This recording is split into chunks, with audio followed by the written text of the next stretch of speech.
They know if I'm winning, we all shine. Sure, my people gotta play at the table before mine. That's brunch on Sundays. This one's different. What is up, guys? Welcome back to CageChat MMA. We're here for, of course, another episode of Punch and Brunch, where we're going to be recapping UFC 267. Of course, we saw Glover Teixeira at 42 years of age become the light heavyweight champion.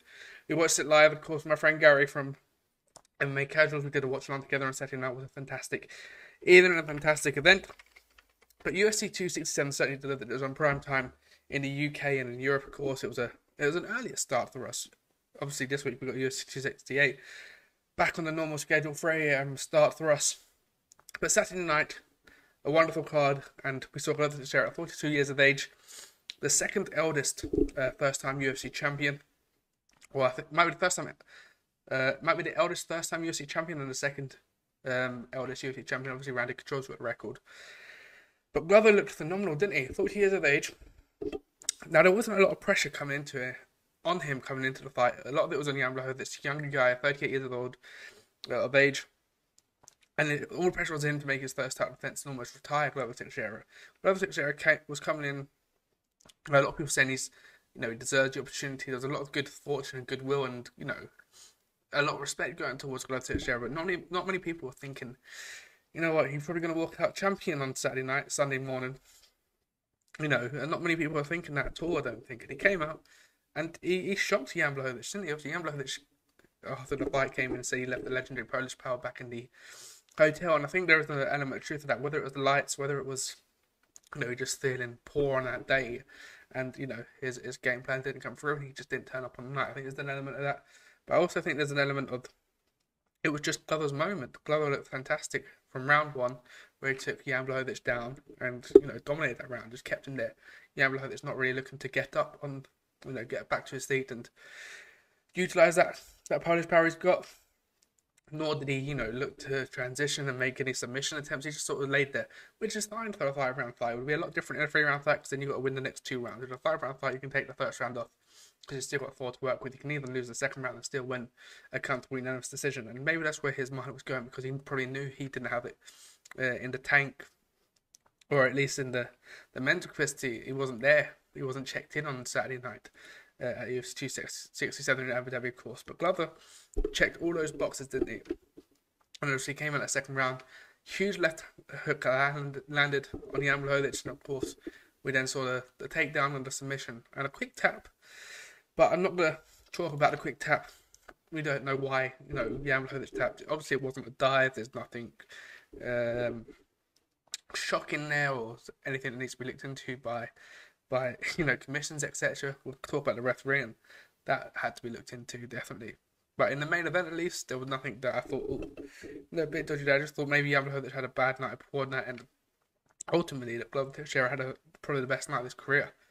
And it really showed. Of course, now, what is he going to do with that belt?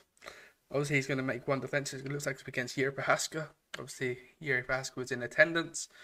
And rightfully so, he's the number 1 contender after his fantastic display against Dominic Reyes, that spinning elbow knockout, if you remember, earlier this year. He's an absolute stud, is Jiří Procházka. On the downside, no, I would like to see Jan Blachowicz versus Jiří Procházka, preferably in Europe. But I think for Glover, he needs a homecoming, whether it's in Connecticut, in the UFC, on a pay-per-view in America next year, or if Brazil is open up and we can start having international pay-per-views outside of Abu Dhabi and America, maybe it'd be interesting to see if we can get to Brazil and give them a true homecoming. But 40 years of age, I mean, he might either retire, he might just say, I've reached the mountaintop, but I expect him to at least make one attempt to defend that title. And if he wins that, who knows where he goes. Maybe he can carry on to 44, 45, etc. But I think he's got 1 year left because he's completed the goal he wanted to do. So it's just be interesting to see what happens next. And if Jiří beats him, you'll probably see Glover retire, because obviously he's not going to have the second round of the title. And he's not going to get a title shot immediately with the killers. Obviously got the likes of Ankalaev coming up. He's probably 1-2 wins maybe away. Anthony Smith's on a bit of a resurgence, similar to Glover Teixeira, but he needs a couple wins. So the pecking order would be, and the landscape could be very different in a year, to the point where Glover Teixeira just doesn't have the time on his side to be able to build up another title challenge. So yes, for Jan, it's a tough one. Obviously there was a lot of talk about him fighting Jiří. Rakic needs an opponent. Obviously, Jan Blachowicz said he's going to take the rest, perhaps a few months out. Probably come back in March, maybe. Whether we can fit him on that London card, who knows? But there's some handy fights for him. Maybe Makhachev against Ankalaev. I think that would be a good #1 contenders bout, because Jan probably does deserve not an immediate rematch, but he deserves another crack to be a #1 contender after Yuri and Glover fight for the belt. So personally, I'd maybe look towards Ankalaev, or you can run it with Anthony Smith. Those are options too. But personally, I prefer that Ankalaev fight, because if Ankalaev wins that, then he's certified #1 contender also, which he deserves after a fantastic display against Volkan Ozdemir, where he got the unanimous decision. But to have a look at the results there between Teixeira and Blachowicz, 53 strikes out of 73 there for Jan Blachowicz, the former champion, 71 out of 93 for Glover, 28 of them significant out of 45 for Blachowicz, and obviously 23 out of 39 significant, and obviously 2 out of 6 takedowns. Those that first one detrimental to how the fight played out, really.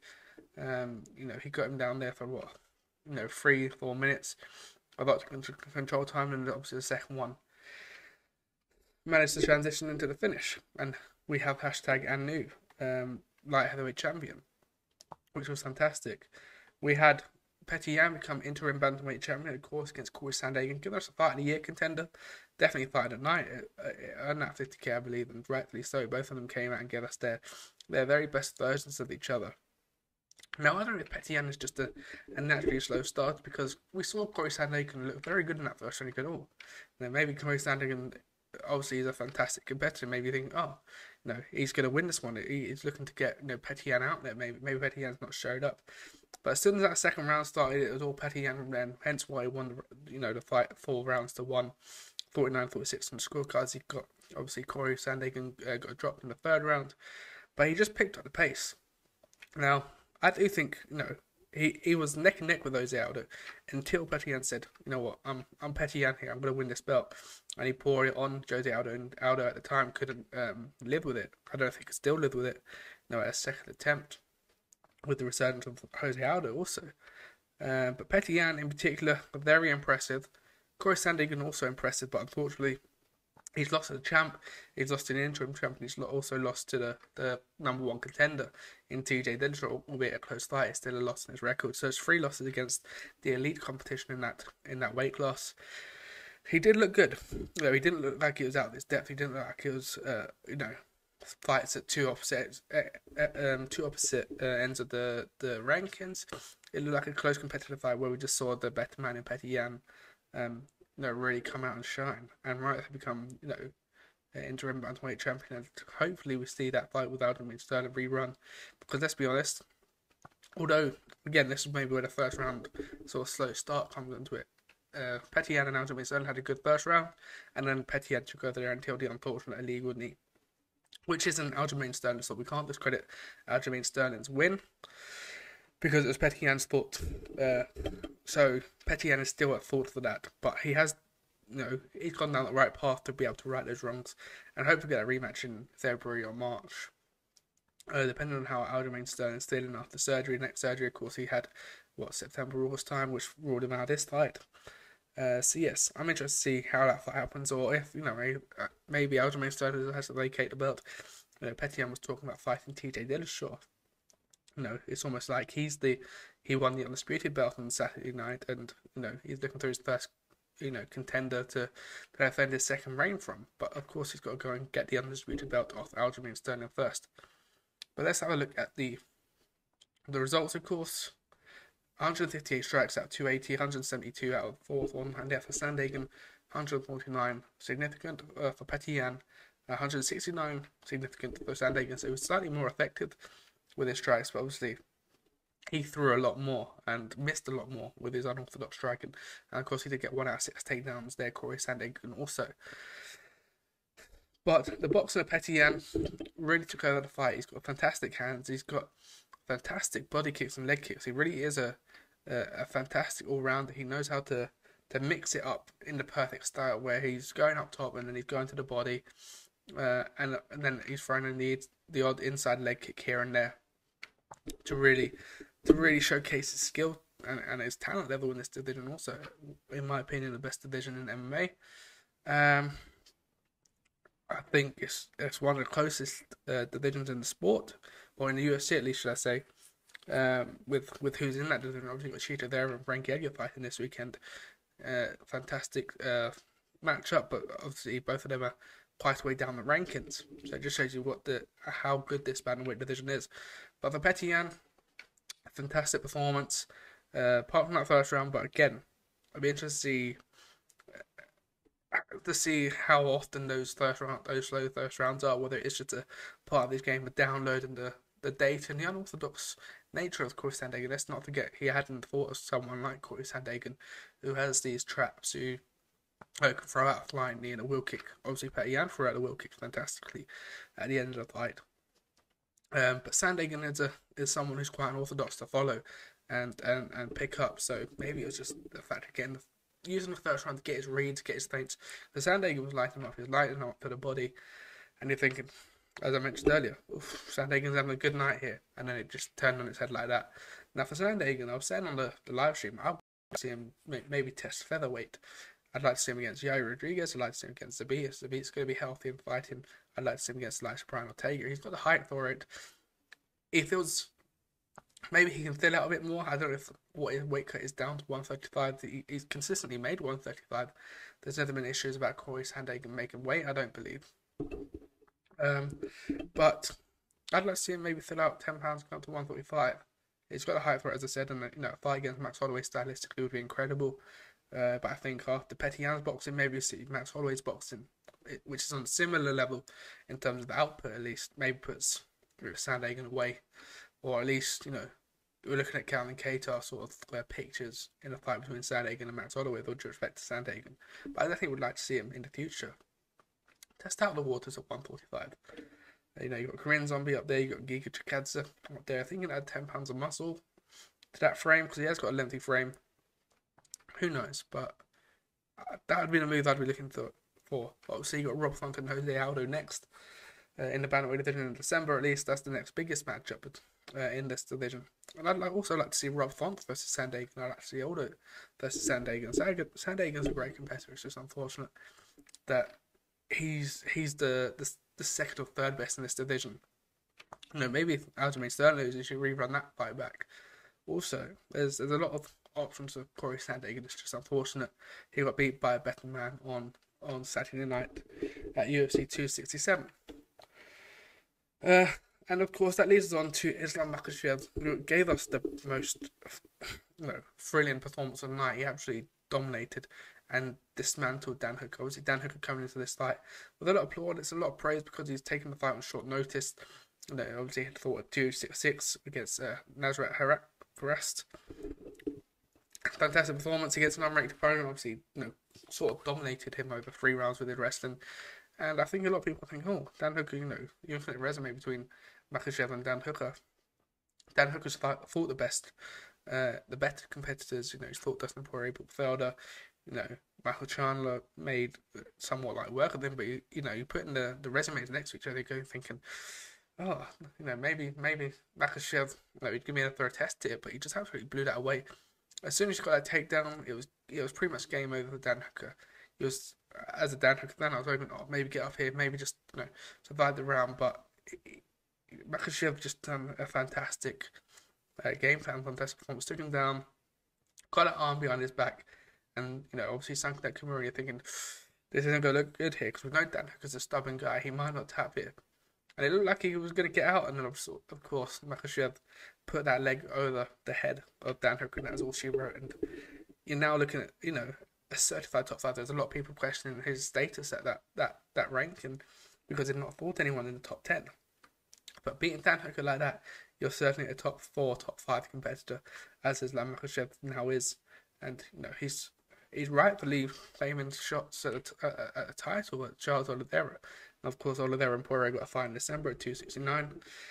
But there's a good chance the winner between that fight has to face Islam Makhachev next in their defense after 269. Obviously, you got Gaethje and Chandler this weekend at 268. That is probably the more legitimate number 1 contender. But if either of those say, you know what, I'm not ready to fight, Makhachev will certainly get the call up next, and he's banging on that door. Personally, I'd put him out against Beneil Dariush, with obviously the other names around him in the rankings have already taken off. As Beneil Dariush is that 1-3 competitor. And then that would be a number 1 contender, and it'd also almost sync the calendars up for the 4 between Chandler, Gaethje, Oliveira, and Poirier to get their business out of the way, get both them fights done, and then probably get the 2 winners of that fight done also. And then Makhachev and Beneil Dariush would be the number 1 contender fight at that point. But a scary, scary prospect, and someone who went from, he went from a prospect to a title challenger now. And you're telling me you're not going to be excited for watching him versus Charles Oliveira, the 2 styles on the ground. Of course, Makhachev has got good boxing, also he's got, and it transitioned from boxing into the takedown to be able to shield that presence of going into the takedown is phenomenal. And yeah, I was in awe watching him on Saturday night, what he did to Dan Hooker. But to have a look at the results, of course, actually Dan Hooker did land the more strikes, 19 out of 28. But obviously you see the more effective strikes coming from Makhachev, 13 out of 14, 2/3 of them, or 2 out of 3, sorry, significant, 4 out of 13 significant for Dan Hooker. But that all-important stat is the 1 takedown that Makhachev, was all that he needed to make a light work of Dan Hooker in an easy night for Makhachev on Saturday night. Now, also someone who had an easy night was, of course, Cory and Khamzat Chimaev. Absolutely stunning what he done. He's a scary, scary guy. You're questioning, his opponent, Li Jingliang, a fantastic competitor, a ranked competitor, of course. The first time that Chimaev had fought a ranked opponent, you're thinking, oh, let's see where his level is at. And he absolutely ragdolled Jingliang. With all due respect to his opponent, he ragdolled him up. As soon as he got his back, picked him up, carried him over to Dana, was telling Dana, give me anyone, I'm ready to kill. I'm ready to kill anyone and everyone and anyone that you throw at me. And he did that, and he obviously put Jingliang to sleep in dominant fashion, phenomenal fashion.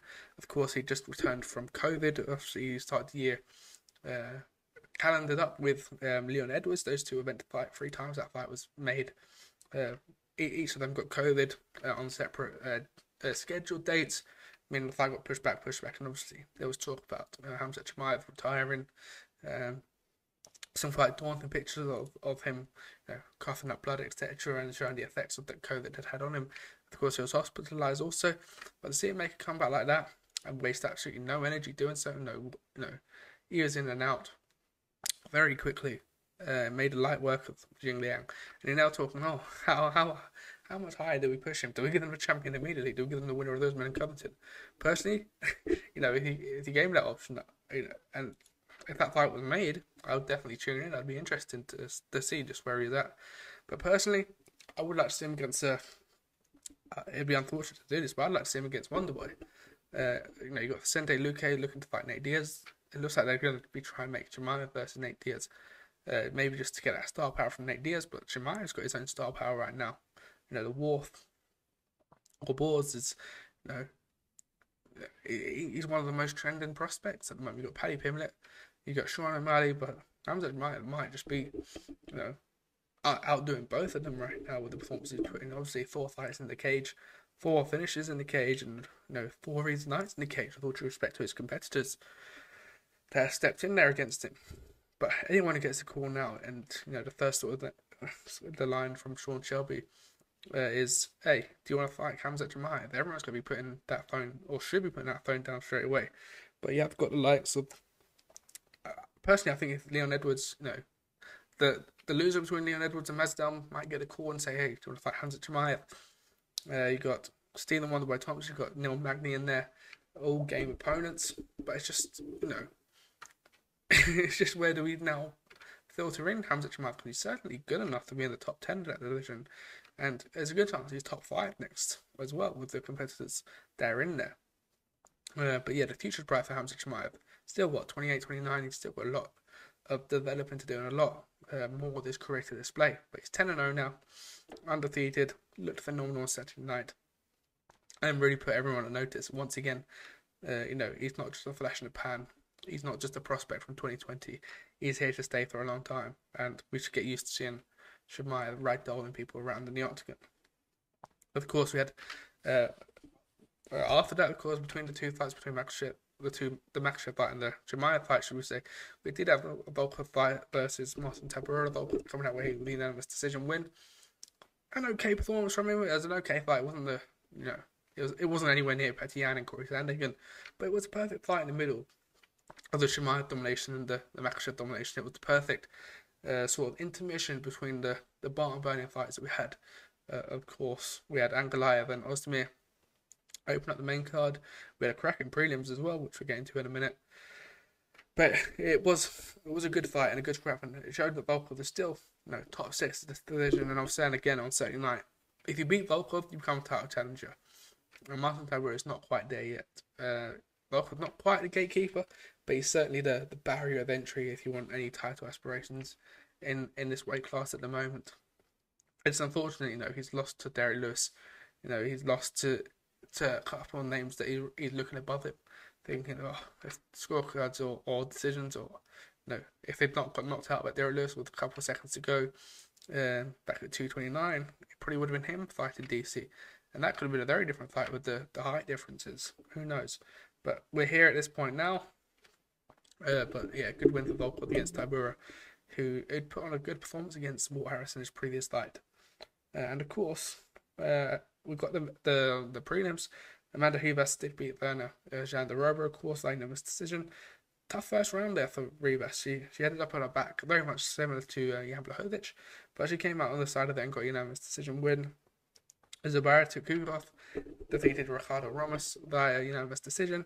Albert Durai and Roman Kovalov giving us a fantastic performance, and Durai getting a unanimous decision win 15-3. Believe it or not, he's now 15-3 on his record. Now this is where it got a little sticky, didn't it? Zaleski versus Benoit St. Denis. Obviously, Benoit making his UFC debut, 8-0 undefeated prospect coming into this fight, and the referee had an appalling display, especially in that second round. The second round, didn't need to finish. We'd seen enough from St. Denis to see how tough of a competitor he is, and Dos Santos was putting it on. He was doing everything, but somehow St. Denis just wouldn't go down. He wouldn't go away for the referee to say that is enough. He should have come in and said that's enough. The referee should have given a standard TKO order because of the amount of damage that Benoit St. Denis took. But of course, Elijah Zaleski couldn't take the foot off the gas because it's his job in there to fight until the fight stops, or until the referee gets in between, and the referee never did.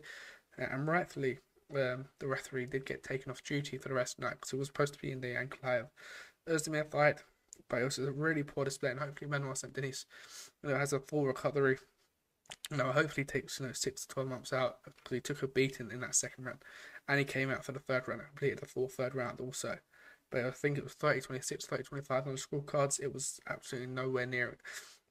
It was nowhere near a clear fight. Obviously, St. Denis, it was almost like maybe the Calvin Cater and that sort of fight where you're thinking, he's going to go down here. This is where he's going to end. And he pulls out maybe 1 or 2 punches. Now, obviously, there's nothing dangerous from those punches, but it just makes you think, the fight is still in with a fight here. But with what we've seen in that second round, it just didn't need to go any further. There was no way he was going to win that fight on the scorecards.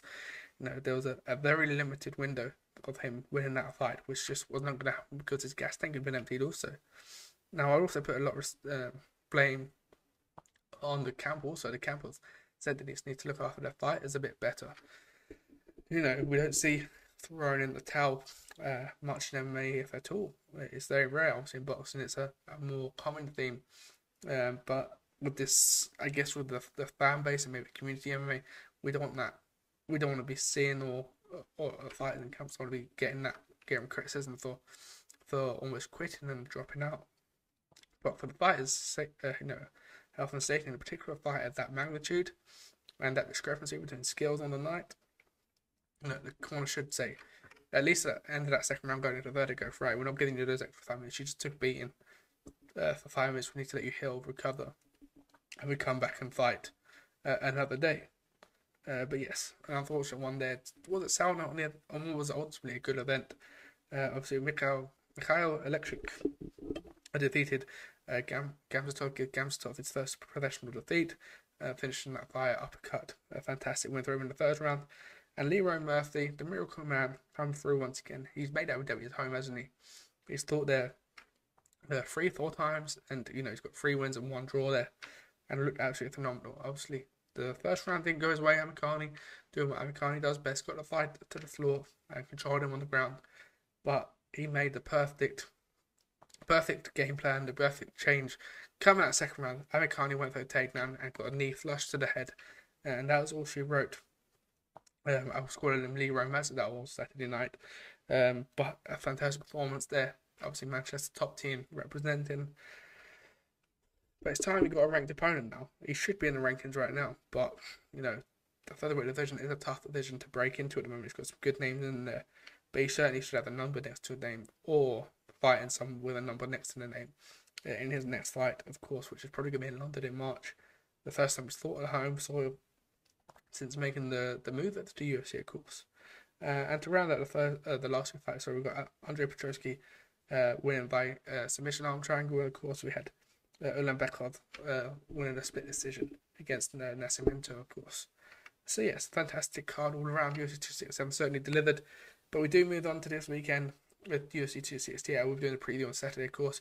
We've got Ian Gary making his debut. We've got 2 title fights between, obviously, Rose Namajunas Strangway 2 and obviously Usman and Covington 2 taking place. Also, I've just been watching the travesty of the